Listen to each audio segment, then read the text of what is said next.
Antes de começar o caso de hoje, aviso de gatilho. O caso de hoje vai ter algumas descrições gráficas de crimes em série, vai ter menções a vício em drogas, a alcoolismo, aborda violência sexual, então se são assuntos sensíveis para você, fecha o vídeo.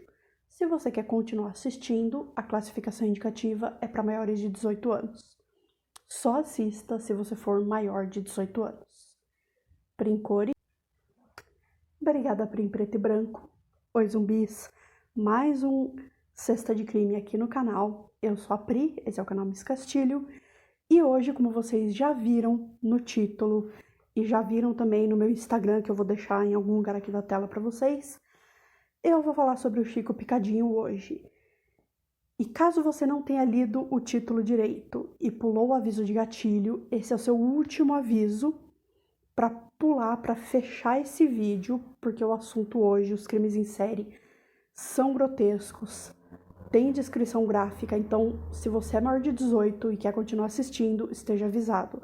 Se você é menor de idade, eu vou esperar você fechar esse vídeo.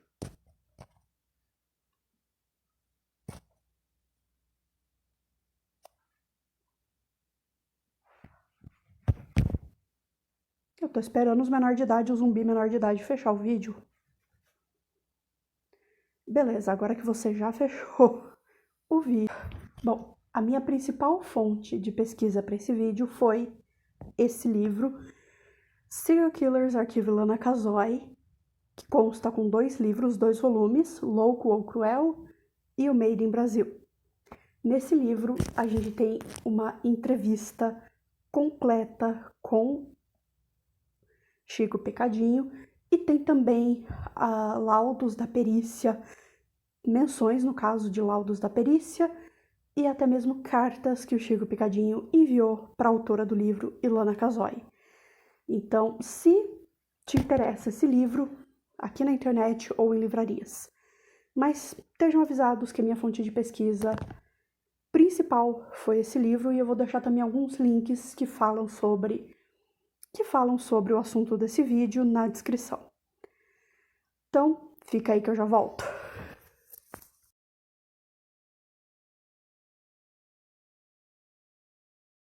Bom, Chico Picadinho, como ele ficou conhecido, nasceu Francisco Costa Rocha em 27 de abril de 1942. Ele tem 79 anos. Sim, ele está vivo. A sua pena é indeterminada e a sua situação atual é preso. Sim, ele se encontra encarcerado.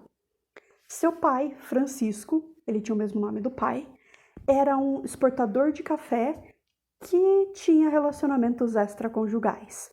E a sua mãe, Nancy, eu não encontrei o sobrenome, foi um desses relacionamentos extraconjugais e ela decidiu ter Chico depois de provocar 2 abortos a mando de Francisco, o pai.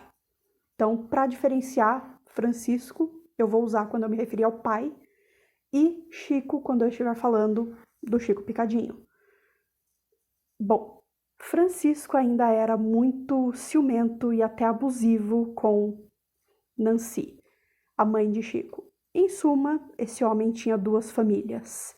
E o Chico, como a grande maioria dos assassinos em série, teve uma infância de abuso.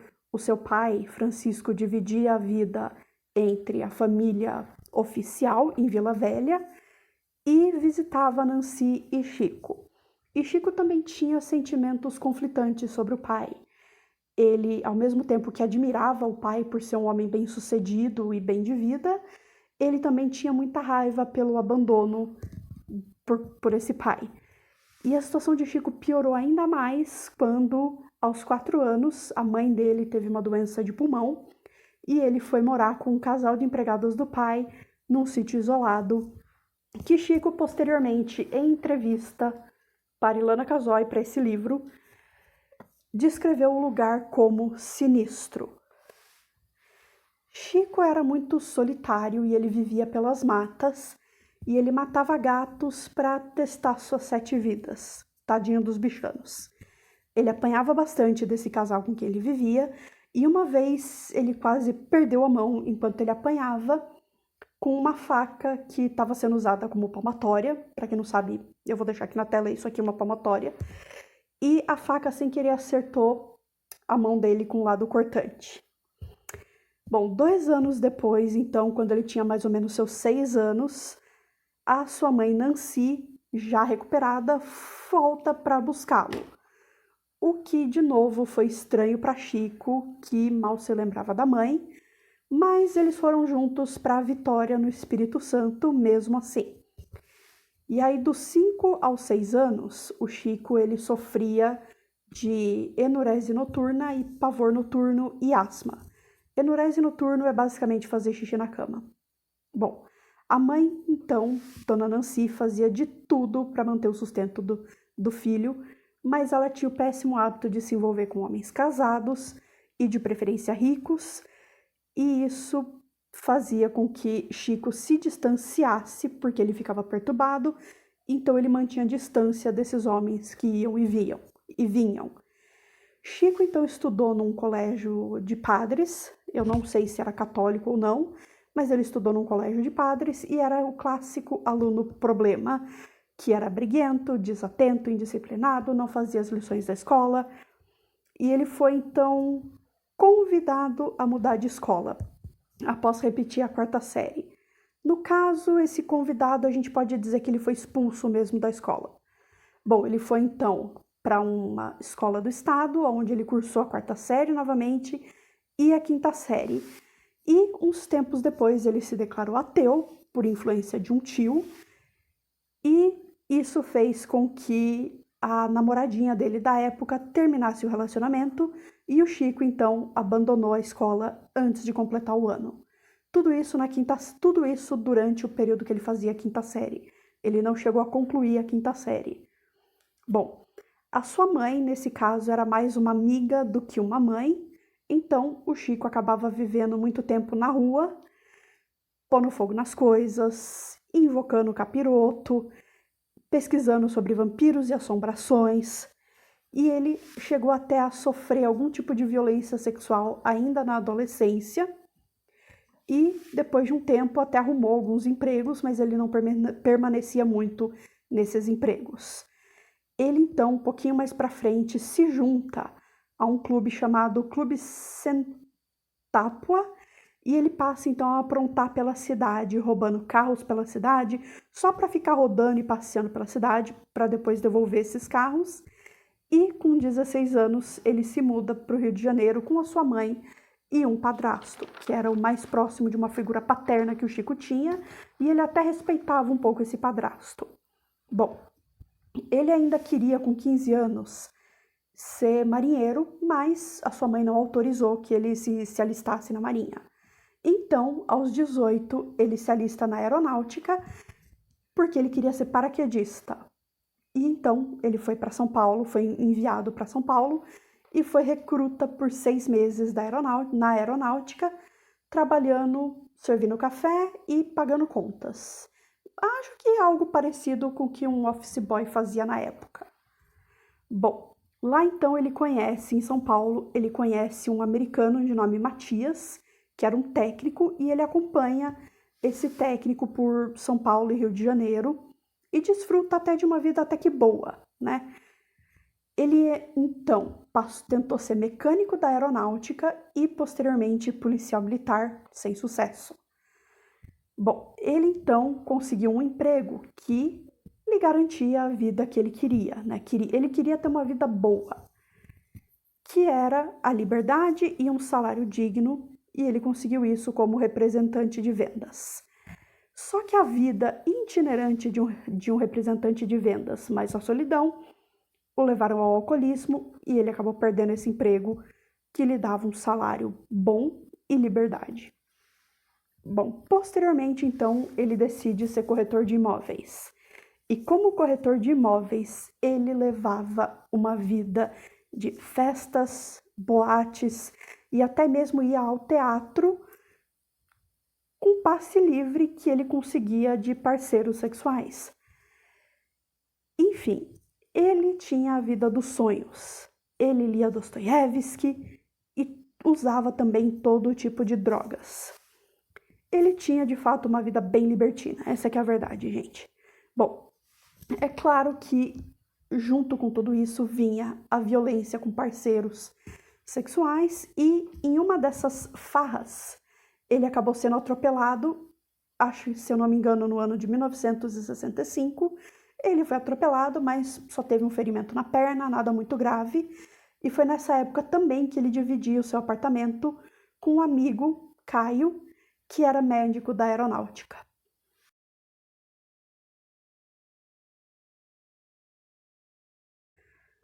Bom, em 2 de agosto de 1966, Chico conhece Margarete Suida, uma bailarina austríaca de 38 anos. Eles se conhecem em um bar e o Chico a convida para o seu apartamento. Bom, Chico, em determinado momento, então, vai para cima de Margarete com as mãos em seu pescoço e os dois caem e ela acaba desmaiando. No laudo da perícia constava que Margarete tinha marcas de mordida nos seios, constava que Chico havia sido violento com ela e que Chico havia usado um cinto para estrangulá-la e terminar de matá-la.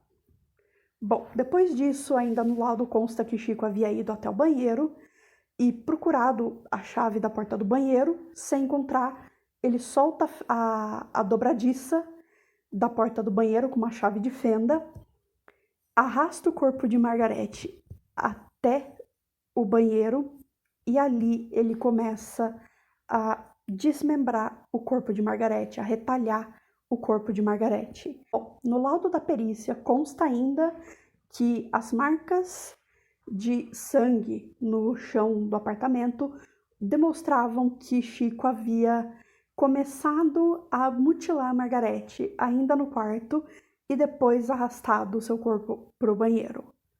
Bom, no laudo consta ainda também, na perícia que foi feita no lugar, consta ainda também que ele tentou se desfazer de algumas partes do corpo jogando na privada e usou um balde também para tentar se desfazer de partes do corpo. Bom, a perícia ainda encontrou marcas de pegadas no chão do banheiro que indicavam que Chico havia entrado e saído várias vezes do banheiro. Encontraram também a fivela do cinto que Chico usou para enforcar Margarete, com fios de cabelo da mesma e os brincos que a bailarina usava. Bom, depois do crime, Chico então avisa seu colega de quarto, Caio. No caso, ele confessa para Caio o que ele fez e pede que Caio não faça nada até que ele se entregue. Caio conta então à sua esposa o que havia acontecido e ele e a esposa vão à polícia e denunciam Chico. É dito que foi a esposa de Caio quem o convenceu a ir na polícia a denunciar, mas algumas fontes conflitam essa informação. Bom, durante um telefonema com Caio, a polícia então descobre onde Chico estava. Ele estava no Hotel Regente, no Rio de Janeiro, que ele havia ido para lá para visitar a mãe e também tentar arrumar um advogado.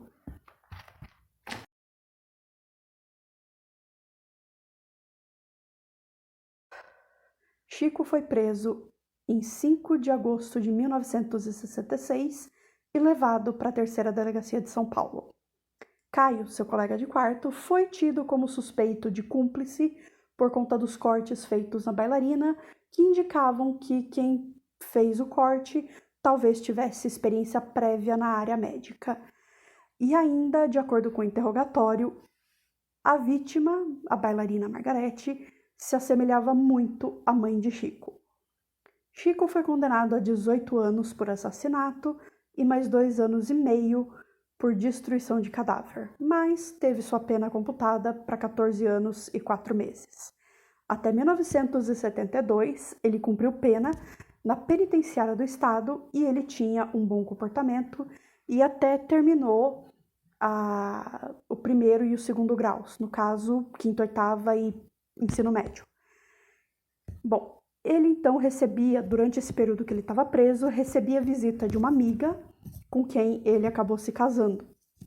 De 72 a 1974, ele cumpriu pena na colônia agrícola Professor Noé Azevedo, em Bauru. Ainda em 74, 8 anos após o crime, ele foi solto por bom comportamento incondicional. Bom, ele começou a trabalhar então na editora Abril, na divisão de volumes, e ele era um bom vendedor, mas com o dinheiro veio de novo a volta para a vida de farra.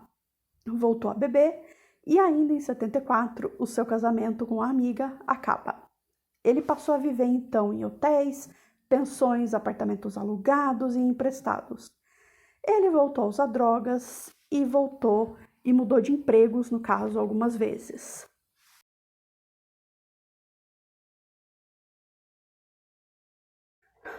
Bom, em maio de 1976, Chico procura Joaquim, um amigo que o deixa ficar em seu apartamento, e em 13 de setembro de 76, Chico conhece Rosimeire, uma empregada doméstica de 20 anos, com quem ele teve um relacionamento violento. Mordeu e tentou estrangular Rosimeire. Rosimeire conseguiu fugir e procura um médico para avaliar as mordidas e o estrangulamento, e junto ela descobre que seu útero havia sido perfurado. Em 15 de outubro de 76 foi instaurado um processo contra Chico por lesão corporal dolosa, no caso quando há a intenção de cometer um crime. No mesmo dia, Chico conhece Ângela da Silva, uma garota de programa de 35 anos, se conhecem em um bar, ficam a noite inteira conversando e bebendo, e pela manhã foram para o apartamento que Chico morava. Chico agiu com a mesma violência e crueldade que agiu no seu crime anterior contra Margarete. Ângela foi estrangulada e morta dessa forma, por um cinto, teve o seu corpo novamente retalhado, só que dessa vez Chico fez isso em menores partes. Chico ainda lavou o corpo numa banheira antes de colocar em uma mala e em sacola xadrez. No caso, é nesse crime que ele colocou o corpo da vítima numa sacola plástica, numa sacola xadrez e em uma mala de viagem. Outro crime, no crime anterior de Margarete, ele havia deixado o corpo na banheira. Só corrigindo o que eu falei no começo do vídeo. Bom, depois de feito isso, Chico dorme. Chico deitou para dormir e acordou às 6h30 da tarde com aquela sensação de fora da realidade, meio desnorteado. Então ele decide que ele precisa de um carro para se livrar das provas e ele procura então um amigo da penitenciária de Bauru que poderia lhe emprestar uma arma, mas ele não teve sucesso. Ele procura então um outro amigo que poderia lhe emprestar o carro, mas também sem sucesso. Bom, Joaquim volta para o apartamento e encontra o banheiro todo molhado, todo como se alguém tivesse derramado muita água ali. E ele encontra então na sacada a mala, a sacola xadrez e os sacos plásticos. Quando Joaquim abre a mala, as sacolas plásticas, ele vê e acha que era um manequim de uma loja, mas ele olha direito e percebe que na realidade é um corpo humano. Bom, Joaquim lembra então do primeiro crime de Chico e chama a polícia. Chico mais tarde retorna ao apartamento, mas ele não entra nem no prédio por ver carros da polícia e tudo, então ele decide fugir. Chico, no dia seguinte, já estava no Rio de Janeiro, passou por Niterói, depois pela praia de Icaraí e na praia de Ingá ele encontrou uma gruta e sobreviveu ali por alguns dias pescando mariscos que ele havia aprendido ali com pescadores. Bom, sem dinheiro, então, ele volta para Niterói e é dito que ele até tentou sair do país, mas não teve sucesso.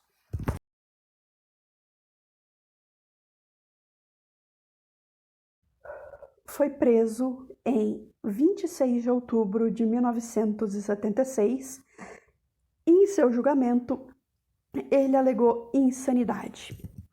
Porém, foi condenado a 22 anos após ser avaliado por psiquiatras forenses como personalidade psicopata.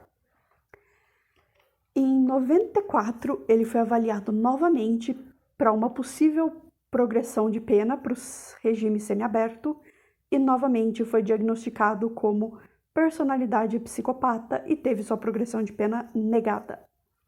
Em 96, novamente ele tenta a progressão de pena e novamente ela é negada. Em 98, ele deveria ter sido solto por já ter cumprido sua pena, porém, a promotoria de Taubaté entrou com uma ação de interdição, o que fez com que Chico permanecesse preso. Então, Francisco Costa Rocha continua preso na casa de custódia de Taubaté por não estar preparado para viver em sociedade. Bom, zumbis, esse foi um dos casos que a minha pesquisa foi um pouco mais longa. E eu acho que ele talvez tenha sido um dos mais longos que eu já gravei aqui. E não se esquece de curtir, comentar, compartilhar esse vídeo, se inscrever no canal. E se você quiser saber por que o Francisco Costa Rocha continua preso, tem uma passagem nesse livro pela própria Ilana Casoy que explica isso. Eu vou ficando por aqui. Vejo vocês no próxima sexta-feira, no próximo Sexta de Crimes. Eu fui. Não se esquece de se inscrever.